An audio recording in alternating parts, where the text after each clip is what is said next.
धन्यवाद प्यार पिता परमेश्वर प्रभु, धन्यवाद करते यीशु राजा, महान स्वर्गीय राजा पिता परमेश्वर प्रभु, धन्यवाद के साथ तेरे चरणों पर आते हैं प्रभु। मांग लेते हैं खुदावन खुदा आज के दिन के लिए प्रभु, तूने हमें संभाला प्रभु। धन्यवाद करते हैं मेरे परमेश्वर प्रभु। हाँ पिता परमेश्वर, सुबह से अब तक संभाला, बीती रात अच्छी नींद दी मेरे परमेश्वर, संभाला हमको, हमारे परिजनों को, कलीसिया के सभी बहन भाइयों को प्रभु जी। हाँ पिता परमेश्वर, जैसे आपने अब तक हम सबको संभाला है, अपने पंखों तले छिपा के रखा है, ऐसे ही आगे भी बनाए रखना प्रभु जी, अपना साथ हमारे जीवन में मेरे परमेश्वर, ऐसी हम प्रार्थना करते हैं पिता। जब आज के दिन में हम तेरे वचन को मनन करने के लिए आगे बढ़ते हैं प्रभु जी, तेरी आत्मा की भरपूरी हो हमारे साथ मेरे परमेश्वर। पवित्र आत्मा हम में से होकर बोले और बातें करे परमेश्वर।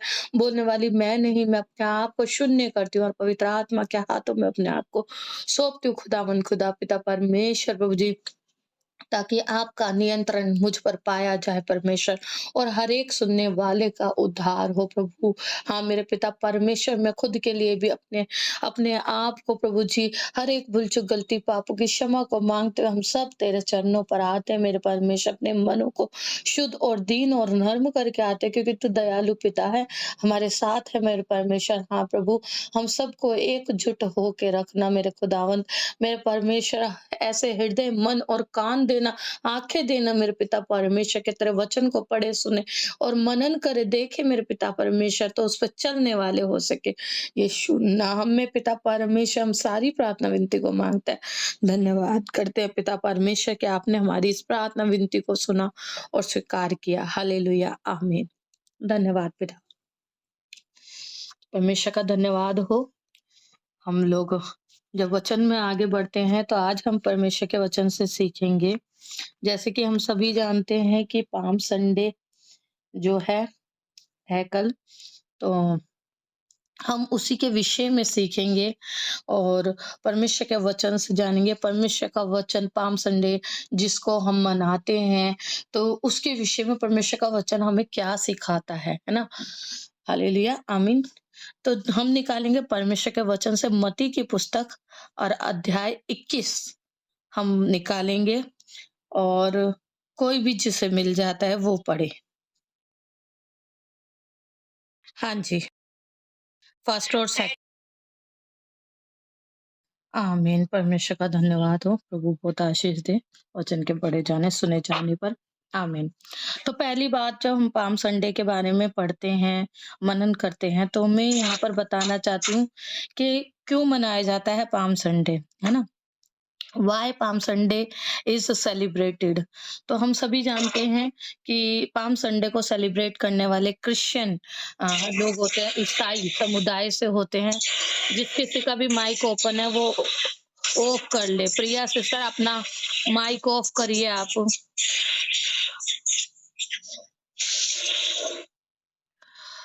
तो पाम संडे है ना, हम सभी जानते हैं कि ईसाई कम्युनिटी, मसीह को मानने वाले लोग, क्रिश्चियनिटी के लोग ही पाम संडे को मनाते हैं।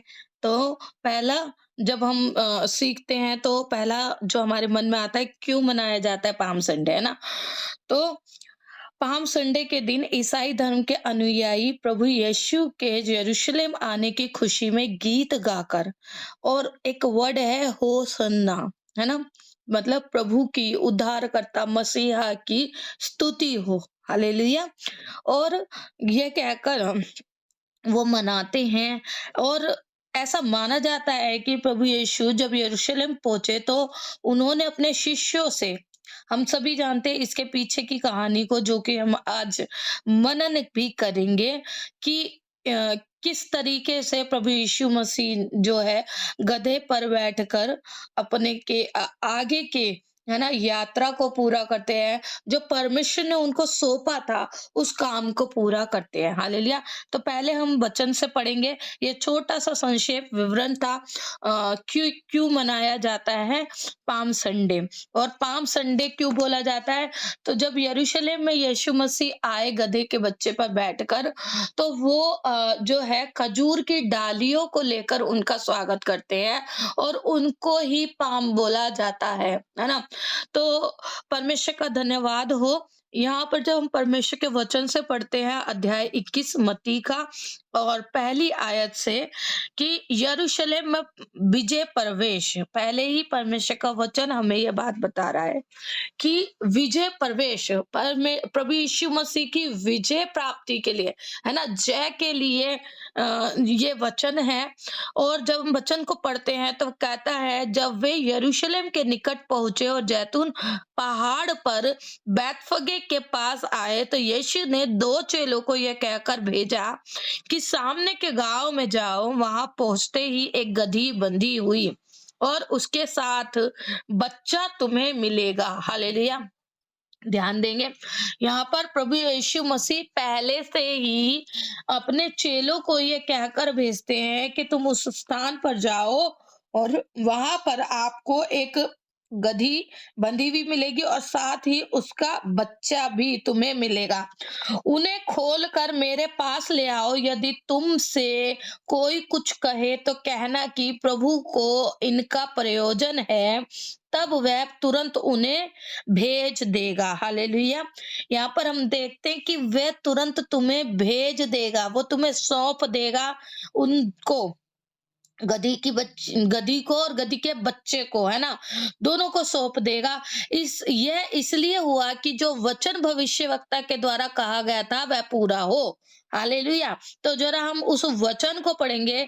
जब हम इसी की 5वीं आयत को पढ़ते हैं तो वो कहता है, सिय्योन की बेटी से कहो, देख तेरा राजा तेरे पास आता है, वह नर्म और गधे पर बैठा है, वरन लादू के बच्चे पर।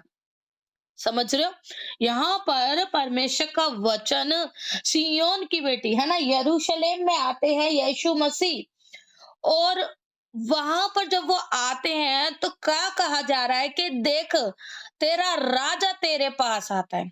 हालेलुया। यीशु मसीह यहूदियों का राजा तेरे पास आता है, वह नर्म है और गधे पर बैठा है। हालेलुया। आपको पता है, देखिए जब जब कोई राजा महाराजा, जब कोई बड़े ओहदे का इंसान, है ना, कहीं पर जाने को निकलता है तो वो अपनी गाड़ी को या अपने अपने ऐसे ऐसे व्हीकल को लेता है, या फिर ऐसी ऐसे पहले के समय में जैसे जब जाया करते थे तो घोड़े होया करते थे, हाथी होया करते थे यातायात के लिए। लेकिन यीशु मसीह ने गधे के को लिया, गधे को चुना। आप समझो, वो गधे पर बैठा। क्यों? क्योंकि वह नर्म है। वो यीशु मसीह नर्म है और वो गधे पर इसलिए बैठा क्योंकि वो गधा जो है वो भी नर्म है, वो सबका बोझ उठाता है। यहाँ पर गधा एक प्रतीक है, एक एक बात को प्रकट कर रहा है, एक प्रमाण दे रहा है नर्मता का, दीनता का, है ना। आप देखो गधे का स्वभाव देखो, यदि हम गधे के बारे में बात करें तो गधा कैसा होता है ना। गधे पर उस पर इतना वजन लाद दो फिर भी वो मिमियाता नहीं है, वो कुछ ऐसे व्यवहार नहीं करता है। वो उस बोझ को लाद के ले चलता है, जिस डायरेक्शन में उसको ले जाया जाता है उस डायरेक्शन में वो चलता है। वो बोलता नहीं है, वो कुड़कुड़ाना, जैसे एक मनुष्य का स्वभाव होता है कुड़कुड़ाना, बुड़बुड़ाना, या उस कार्य को करने से नकारना, है ना। लेकिन परमेश्वर का वचन प्रभु यीशु मसीह हमें इस बात को प्रकट करता है कि मसीह का जीवन कैसा है। हालेलुया। वो बताना चाहता है, वो उस यीशु मसीह ने क्यों गधे के बच्चे को ही चुना, क्यों गधे को चुना? वो इसलिए चुना क्योंकि वो हमें इस बात से सिखाना चाहता है, वो बताना चाहता है कि मसीह का जीवन दीनता का जीवन है, नर्मता का जीवन है, संयम धीरज का जीवन है। हालेलुया। प्रेम का प्रतीक है ना। तो इसी प्रकार से जब यीशु मसीह गधे के बच्चे पर बैठे, वरन लादू के बच्चे, है ना, लादू बोझ उठाने वाला, यीशु मसीह ने कहा कि मेरे पास आओ मैं तुम्हें विश्राम दूंगा, है ना, अपना बोझ मुझे दे दो, है ना। बोझ से दबे लोगों, अपना बोझ तुम मुझे दो, मेरे पास आओ मैं तुम्हें विश्राम दूंगा, मेरा जुआ उठाओ, क्योंकि मेरा जुआ उठाने में सहने में सहज है। हालेलुया। परमेश्वर का वचन हमें बताता है। अब देखिए, ये बात जो यीशु मसीह गधे पर बैठकर आए, ये एक भविष्यवाणी थी जो कि जकरिया की पुस्तक और अध्याय 9 के 9 में हमें इसके बारे में पता चलता है। जब परमेश्वर का वचन बताता है, पेज नंबर पुराने नियम में 1102 पेज नंबर पे आपको मिल जाएगा। हे सियोन बहुत ही मगन हो, हे यरूशलेम जय जयकार कर, क्योंकि तेरा राजा तेरे पास आएगा। यहाँ पर परमेश्वर का वचन बता रहा है, जिस प्रकार यीशु मसीह के जन्म को लेकर, है ना, भविष्यवाणी हो चुकी थी, पहले ही बता दिया गया था कि हे बैतलहम तू किसी भी रीति से, है ना, छोटा नहीं रहा। क्यों? क्योंकि यहाँ से तूने इस जगत के उद्धारकर्ता को बनाया, जन्माया, है ना। तो उसी प्रकार से जो है यहाँ पर पहले ही भविष्यवाणी हो चुकी थी जकरिया 9 के 9 में, जो कि वचन हमें बताता है, हे सियोन बहुत ही मगन हो, मतलब मगन होने का दिन है, खुश होने का दिन है ना, आनंद मनाने का दिन है। पाम संडे जो बनाया जाता है वो आनंद में बनाया जाता है, खुशी के माहौल में बनाया जाता है। क्यों मनाया जाता है? क्योंकि यीशु को एक्सेप्ट करते हैं लोग, यीशु पर विश्वास करते हैं लोग, यीशु को अपना मसीहा कहकर ग्रहण करते हैं लोग। हालेलुया, आमीन। और हे यरूशलेम जय जयकार कर, क्या कह रहा है कि जय जयकार करना है, धन्यवाद देना है, उसकी बढ़ाई करनी है, उसकी महिमा करनी है, क्योंकि लोगों ने यीशु मसीह का जब वह गधी पर बैठकर आया, गधे पर बैठकर आया, यरूशलेम में प्रवेश किया, तो लोगों ने उसके लिए महिमा को उसको दिया, जय जयकार किया, होसन्ना कहकर नारे लगाए। हालेलुया। और क्योंकि तेरा राजा तेरे पास आएगा, वह धर्मी और उद्धार पाया हुआ होगा। कौन है वो?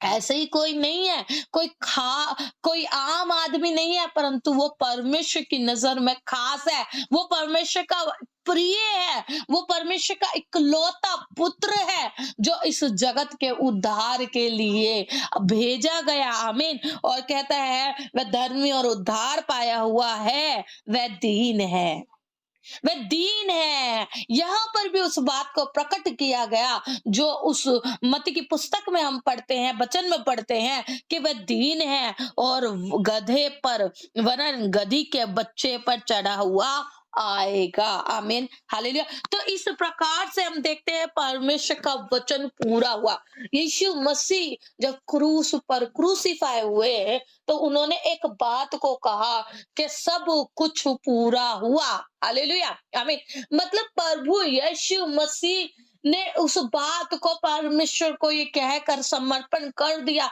अपने प्राण त्याग दिए कि प्रभु जिस कार्य के लिए तूने मुझे, पिता मेरे को भेजा था, उस कार्य को मैंने पूरा किया। हर एक बात, हर एक भविष्यवाणी, हर एक परमेश्वर का वचन जो यीशु मसीह के बारे में बताता था, वो सब कुछ पूरा हुआ। आमीन। वैसा ही हुआ जैसा परमेश्वर ने बताया था। आमीन। आगे परमेश्वर का वचन कहता है, चेलों ने जाकर जैसा यीशु ने उससे कहा था वैसा ही किया, और गधी और बच्चे को लाकर उन पर अपने कपड़े डाले और वह उन पर बैठ गया। क्या देख रहे हैं? देखिए, वहां पर जब यीशु मसीह का लोग जो है स्वागत करते हैं, है ना, तो वे लोग क्या करते हैं? वो अपने कपड़ों को डाल रहे हैं और वे यीशु मसीह उन पर बैठ गया। आप सोचो, अगर हम किसी का आज के समय में स्वागत करें, और है ना, उसका जब हम स्वागत करेंगे, हम सब चीजें एकदम नई, एकदम बढ़िया, ब्यूटीफुल, है ना, अच्छे से अच्छा तैयार करने की कोशिश करेंगे। लेकिन वे लोग जो यीशु का स्वागत कर रहे थे, है ना, उन्होंने अपने कपड़ों को यीशु मसीह के स्वागत के लिए डाल दिया। यीशु मसीह ने उनको नकारा नहीं। कोई और अन्य व्यक्ति, आप आज क्या आप उस समय में भी किसी का स्वागत इस प्रकार से करो, तो वह इंसान जो है ये कहेगा कि इन्होंने मेरी बेइज्जती कर दी, है ना? इन्होंने मुझे बुलाया, मैं इनके पास आया और इन्होंने मेरा मान नहीं किया, सम्मान नहीं किया, इन्होंने मेरा इस प्रकार से मेरे साथ व्यवहार किया। लेकिन यीशु मसीह जो दीनता का प्रतीक है, जो अपने अपने जीवन से हमको सिखाता है कि किस प्रकार हम दीन और नर्म होकर परमेश्वर के सम्मुख जा सकते हैं। उसने उस चीज को स्वीकार किया और वह बैठ गया, है ना? वह बैठ गया। तब बहुत से लोगों ने अपने कपड़े मार्ग में बिछाए और अन्य लोगों ने पेड़ों से डालियां काट कर मार्ग में बिछाई। वे वो लोग नहीं थे, है ना? वो घमंड में चूर नहीं थे जो लोग यीशु मसीह का स्वागत कर रहे हैं। वो यीशु को नकारने वाले लोग नहीं थे, परंतु वे वो लोग थे जो ये जान गए थे कि ये मसीहा है। वे वो लोग थे जो इस बात पर विश्वास करते थे कि हाँ, ये परमेश्वर के द्वारा हमारे लिए, हमारे उद्धार के लिए भेजा गया। आमीन, हालेलुया। उन लोगों ने जब यीशु मसीह को पहचान लिया और यीशु मसीह के स्वागत के लिए कपड़े अपने मार्ग में बिछा दिए, है ना? और उन लोगों ने पेड़ों की डालियां, ये वही डालियां हैं, है ना? ये वही डालियां हैं मार्ग में बिछाई, जो भीड़ आगे आगे जाती और पीछे पीछे चली आती थी, पुकार पुकार कर कहती थी, दाऊद की संतान हो सन्ना। परमेश्वर का वचन कह रहा है, दाऊद की संतान हो सना, धन्य है वह जो प्रभु के नाम से आता है। क्या वे जाने हुए हैं? उनकी आंखें खुली हुई हैं, उनके मन मोटे नहीं है, उनके मन कठोर नहीं है, वे दीनता और नम्रता से भरे हुए हैं, वे परमेश्वर के प्रेम से भरे हुए हैं। सॉरी, जो प्रभु का ये कहकर स्वागत करते हैं, धन्य है वह जो प्रभु के नाम से आता है। मतलब आकाश में हो सन्ना, मतलब स्वर्ग में भी उसकी बढ़ाई हो, है ना? परमेश्वर का कितना हम धन्यवाद करें। ये लोग कितने धन्य लोग हैं जिन्होंने यीशु मसीह का स्वागत किया। ये लोग कितने कितने परमेश्वर ने इन्हें इन स्थान पर जो रखा, कोई ऐसे इन्हें नहीं रख दिया, क्योंकि परमेश्वर ने इन लोगों को इसके योग्य जाना। हम कहीं भी किसी भी स्थान पर जहाँ कहीं भी हैं, है ना? ये परमेश्वर ने हमें वहां पर भेजा है और हम वहीं पर भेजे इसलिए जाते हैं ताकि हम वहां पर परमेश्वर के द्वारा कामों को करने पाए, परमेश्वर की महिमा करने पाए और परमेश्वर ने जिस उद्देश्य से हमें बनाया वो पूरा हो।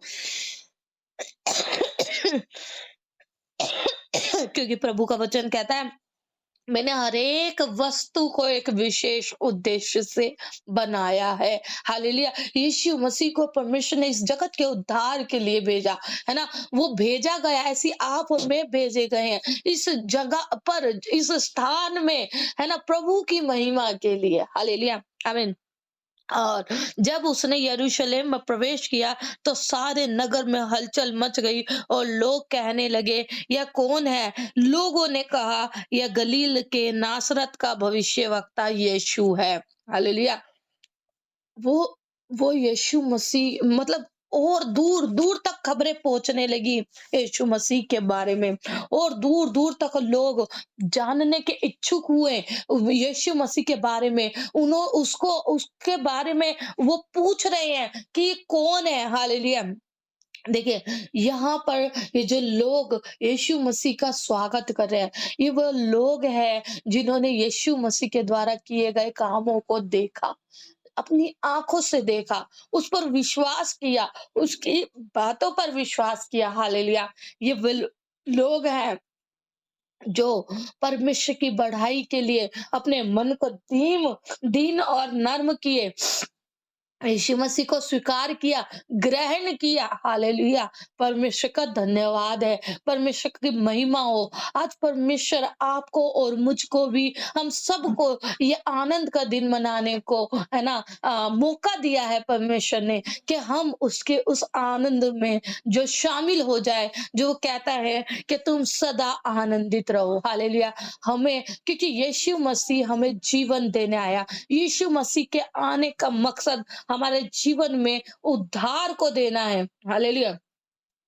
आनंद का जीवन देना है, जय को देना है, जयवंत जीवन देने के लिए वह हमारे पास आया, इस पृथ्वी को भेजा गया इस सृष्टि में, है ना। वो इंसानी शरीरी रूप में आया ताकि परमेश्वर के द्वारा वह हर एक कामों को पूरा करने पाए। हालेलुया। परमेश्वर की महिमा होने पाए। हालेलुया। एक इसी उद्देश्य से वह हम सबके पापों की क्षमा के लिए अपने आप को क्रूस पर बलिदान कर देता है, अपना लहू बहाता है, अपने कोड़े खाता है। हालेलुया। यहाँ तक कि उसके ऊपर थूका गया, लेकिन उसका क्या दोष था? उसका कोई दोष नहीं था। उसका दोष यह था कि उसने कहा मैं परमेश्वर का पुत्र हूँ। मैं जिसने मुझे देखा उसने परमेश्वर को देखा। उसने उसने जो सच था उसने वही सबको बताया। लेकिन बहुतों ने, है ना, वो कहता है परमेश्वर का वचन यूहन्ना की पुस्तक में कहता है कि वह अपने लोगों के पास आया, लेकिन उसके अपने लोगों ने उसे ग्रहण ना किया, है ना। अपने ही लोगों ने उसको त्याग दिया। हालेलुया। लेकिन परमेश्वर महान है। परमेश्वर की महिमा हो, परमेश्वर के सामर्थ के द्वारा, परमेश्वर को प्रकट करने के द्वारा यीशु मसीह ने और बहुत से लोगों के लिए बड़े बड़े कामों को किया। यहाँ तक कि लाजर को जो कि मर गया था उसको जिंदा किया। हालेलुया। ये वो लोग हैं जिन्होंने अपनी आंखों से इस बात को देखा कि लाजर जो कि 4 दिन से मरा हुआ था, कब्र में था, जिसकी कब्र सड़ चुकी होती, लेकिन यीशु मसीह ने उससे कहा है लाजर बाहर निकला, और वो जीवित होकर जिंदा खड़ा हो गया। हालेलुया। यीशु मसीह का वचन हमें बताता है, हमें सिखाता है कि परमेश्वर में, है ना, हम प्रभु यीशु में होकर वो सब कामों को पूरा कर सकते हैं। विश्वास के द्वारा हम परमेश्वर को उनकी महिमा कर सकते हैं, विश्वास के द्वारा हम उन बातों को पूरा होते हुए देख सकते हैं। हालेलुया। तो परमेश्वर आज आपको और मुझको भी वो आनंद का जीवन देने के लिए पुकारता है। परमेश्वर का वचन कहता है कि यीशु मसीह ने क्या कहा, मैं तुम्हें जीवन देने आया हूं। हालेलुया। तो आज जो यीशु मसीह आपके और मेरे लिए, हम सब के इस जगत के उद्धार के लिए क्रूस पर बलिदान हुआ, तो उसने आपके और मेरे लिए भी अपने लहू को बहाया है। हमें उसका धन्यवादी होना है। हमें उसे पुकार के कहना है हो सन्ना। हालेलुया। परमेश्वर तेरी महिमा हो, यीशु की महिमा हो। हालेलुया। परमेश्वर का धन्यवाद हो कि उसने हमें ये जीवन दिया है। हालेलुया। उसने हमें ये जीवन दिया, उसने हमें नई सृष्टि किया, उसने हमें अंधकार से ज्योति में लाया। आमीन। परमेश्वर का धन्यवाद हो। यहाँ पर जब हम देखते हैं, देखिए इससे पहले हम देखते हैं यहाँ पर 2 अंधों को उसने दृष्टि दान, है ना, आंखों का दान दिया। तो बहुत से बड़े बड़े काम यीशु मसीह के द्वारा इन लोगों के बीच में किए गए जिन्होंने उस पर विश्वास किया। बहुत से ऐसे बड़े-बड़े काम इन लोगों के द्वारा, प्रभु के द्वारा इन लोगों के बीच में किए गए। आमीन। तो आपके और मेरे लिए भी प्रभु ने बहुत से कामों को किया है। परमेश्वर ने हमें नया जीवन दिया है। प्रभु ने अपना लहू बहाया, अपने आप को बलिदान कर दिया। सबसे बड़ी बात ये है, कौन है जो अपने आप को बलिदान कर दे किसी और के लिए? हालेलुया। लेकिन प्रभु ने वो कामों को हमारे लिए किया। क्यों? क्योंकि परमेश्वर का वचन यूहन्ना 3:16 में कहता है कि परमेश्वर ने जगत से ऐसा प्रेम किया कि अपना इकलौता पुत्र इस जगत के उद्धार के लिए दे दिया। हालेलुया। परमेश्वर की महिमा। इस जगत के लिए वो हमारे लिए आया, हमारे जीवन को बचाने के लिए आया। परमेश्वर की महिमा हो। मैं विश्वास करती हूँ आज के इस वचन के द्वारा हम सीखने पाए हैं कि क्या क्या है पाम संडे और क्यों हम मनाते हैं। यीशु मसीह के आगमन के खुशी में यीशु मसीह ने हमें नया जीवन दिया। हालेलुया। वो अपने जीवन से हमें सिखाता है कि हमें दीन और नर्म होना है। हालेलुया। हमें प्रभु के अनुसार होना है। हालेलुया। तो परमेश्वर की महिमा हो। आज के इस वचन के द्वारा प्रभु हम सबको ब्लेस्ड करे और हम परमेश्वर के द्वारा उस आनंद को प्राप्त करने पाए, जिस आनंद को देने के लिए, जिस विजय को, जयवंत के जीवन को देने के लिए वो हमारे लिए क्रूस क्रूस पर बलिदान हुआ। परमेश्वर की महिमा हो आज के इस वचन के द्वारा। धन्यवाद है पिता का।